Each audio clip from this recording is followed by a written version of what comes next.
ഒന്ന് രാജാക്കന്മാർ അധ്യായം 1. സോളമൻ കിരീട അവകാശി. ദാവീദ് രാജാവ് വൃദ്ധനായി.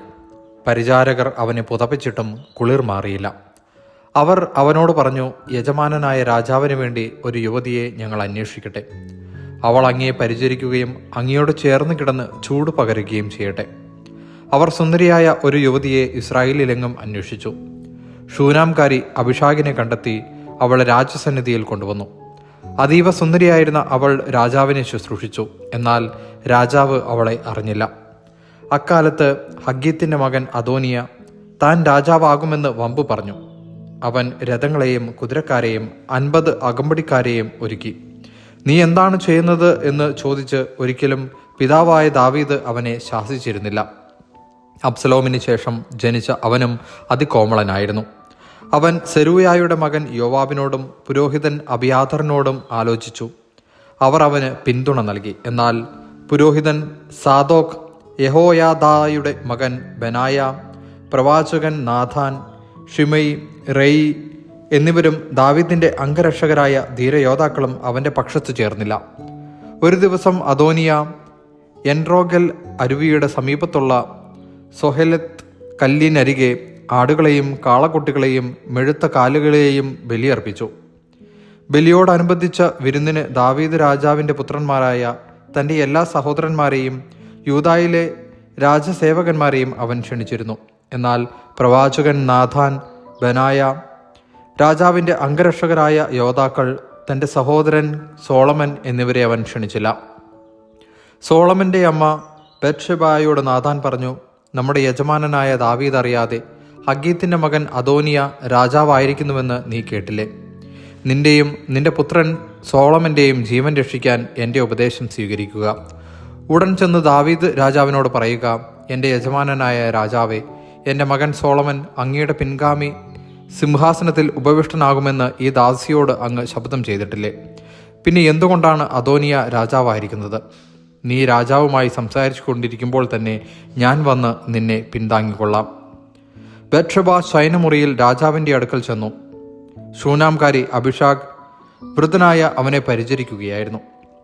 ബത്ശെബ രാജാവിനെ താണുവണങ്ങി, എന്താണ് നിന്റെ ആഗ്രഹം? രാജാവ് അവളോട് ചോദിച്ചു. അവൾ പറഞ്ഞു, യജമാനനെ, എൻ്റെ മകൻ സോളമൻ അങ്ങേക്ക് ശേഷം സിംഹാസനത്തിൽ ഉപവിഷ്ടനാകുമെന്ന് ദൈവമായ കർത്താവിൻ്റെ നാമത്തിൽ അങ്ങനോട് സത്യം ചെയ്തിരുന്നല്ലോ. ഇപ്പോഴിതാ അദോനിയ രാജാവായിരിക്കുന്നു. യജമാനനായ രാജാവ് ഇതറിയുന്നുമില്ല. അവൻ കാളകളെയും കൊഴുത്ത അനേകം ആടുമാടുകളെയും ബലിയർപ്പിക്കുകയും അങ്ങേ എല്ലാ പുത്രന്മാരെയും പുരോഹിതൻ അബിയാഥറിനെയും സേനാനായകൻ യോവാബിനെയും വിരുന്നിന് ക്ഷണിക്കുകയും ചെയ്തു. എന്നാൽ അങ്ങയുടെ ദാസനായ സോളമനെ ക്ഷണിച്ചില്ല. എൻ്റെ യജമാനനായ രാജാവെ, അങ്ങയുടെ പിൻഗാമിയായി ആരാണ് സിംഹാസനത്തിൽ വാഴുകയെന്ന് അങ്ങ് പ്രഖ്യാപിക്കുന്നത് കേൾക്കാൻ ഇസ്രായേൽ ജനം കാത്തിരിക്കുകയാണ്. അങ്ങ് പിതാക്കന്മാരോട് ചേരുമ്പോൾ എന്നെയും എൻ്റെ മകൻ സോളമനെയും അവർ രാജ്യദ്രോഹികളായി കണക്കാക്കും. അവൾ രാജാവിനോട് സംസാരിച്ചു കൊണ്ടിരിക്കുമ്പോൾ പ്രവാചകൻ നാഥാൻ കടന്നു വന്നു. അവൻ വന്ന വിവരം രാജാവിനെ അറിയിച്ചു. നാഥാൻ രാജസന്നിധിയിൽ താണു വണങ്ങി.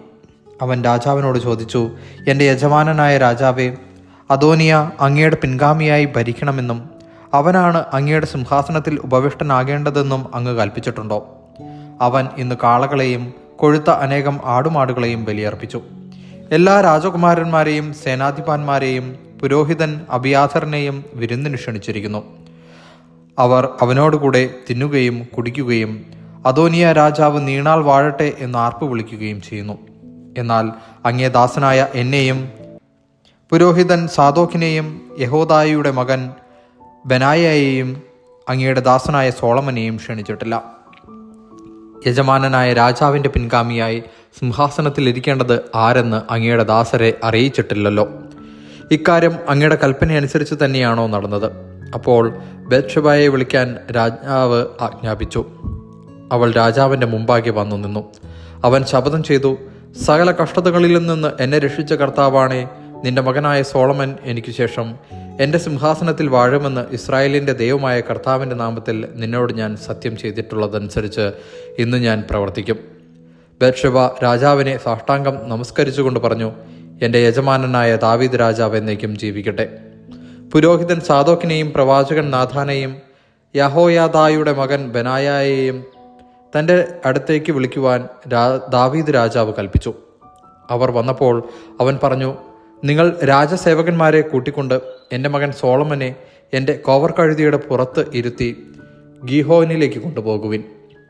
അവിടെ വെച്ച് പുരോഹിതൻ സാദോക്കും പ്രവാചകൻ നാഥാനും അവനെ ഇസ്രായേലിൻ്റെ രാജാവായി അഭിഷേകം ചെയ്യട്ടെ. സോളമൻ രാജാവ് നീണാൾ വാഴട്ടെ എന്ന് കാഹളം മുഴക്കി ആർപ്പിടുവിൻ. അതിനുശേഷം നിങ്ങൾ അവൻ്റെ പിന്നാലെ പോരുക. അവൻ വന്ന് എൻ്റെ സിംഹാസനത്തിലിരുന്ന് എനിക്ക് പകരം ഭരണം നടത്തട്ടെ. ഇസ്രായേലിൻ്റെയും യൂദായുടെയും അധിപനായി അവനെ ഞാൻ നിയമിച്ചിരിക്കുന്നു. യഹോയാദായുടെ മകൻ ബെനായ രാജാവിനോട് പറഞ്ഞു, അപ്രകാരം സംഭവിക്കട്ടെ. യജമാനനായ രാജാവിൻ്റെ ദൈവമായ കർത്താവ് അപ്രകാരം തന്നെ കൽപ്പിക്കുമാറാകട്ടെ. കർത്താവ് യജമാനനായ രാജാവിനോട് കൂടെ എന്നതുപോലെ സോളമനോട് കൂടെയുമായിരിക്കട്ടെ. അവൻ്റെ ഭരണം എൻ്റെ യജമാനനായ ദാവീദ് രാജാവിൻ്റേതിനേക്കാൾ മഹത്വപൂർണ്ണമാകട്ടെ.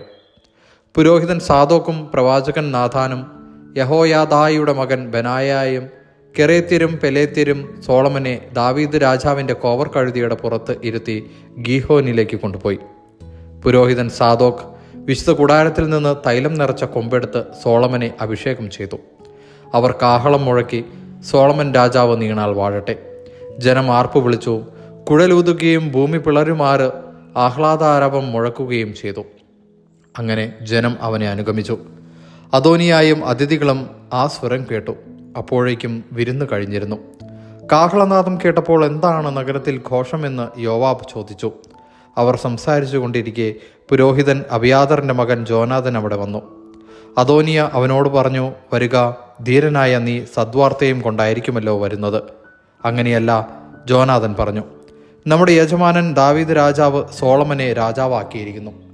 പുരോഹിതൻ സാദോക്കിനെയും പ്രവാചകൻ നാഥാനെയും യഹോദായുടെ മകൻ ബെനായെയും കെറേത്യരെയും പെലേത്യരെയും രാജാവ് അവനോടൊപ്പം അയച്ചിട്ടുണ്ട്. അവർ അവനെ രാജാവിൻ്റെ കോവർക്കഴുതിയുടെ പുറത്താണ് എഴുന്നള്ളിച്ചത്. പുരോഹിതൻ സാദോക്കും പ്രവാചകൻ നാഥാനും അവനെ ഗീഹോനിൽ വെച്ച് രാജാവായി അഭിഷേകം ചെയ്തു. പട്ടണം ഇളകി മറിയത്തക്കവണ്ണം ആഹ്ലാദാരവം മുഴക്കിക്കൊണ്ട് അവർ അവിടെ നിന്നും മടങ്ങിപ്പോയി. അതാണ് നിങ്ങൾ കേട്ട ശബ്ദം. സോളമൻ സിംഹാസനത്തിൽ ആരൂഢനായിരിക്കുന്നു. മാത്രമല്ല, രാജസേവകന്മാരും നമ്മുടെ യജമാനൻ ദാവീദ് രാജാവിനെ അഭിനന്ദിക്കാൻ ചെന്നിരിക്കുന്നു. അങ്ങയുടെ ദൈവം സോളമൻ്റെ നാമത്തെ അങ്ങയുടേതിനേക്കാൾ മഹനീയവും അവൻ്റെ ഭരണം അങ്ങയുടേതിനേക്കാൾ ശ്രേഷ്ഠവുമാകട്ടെ എന്നവർ ആശംസിച്ചു.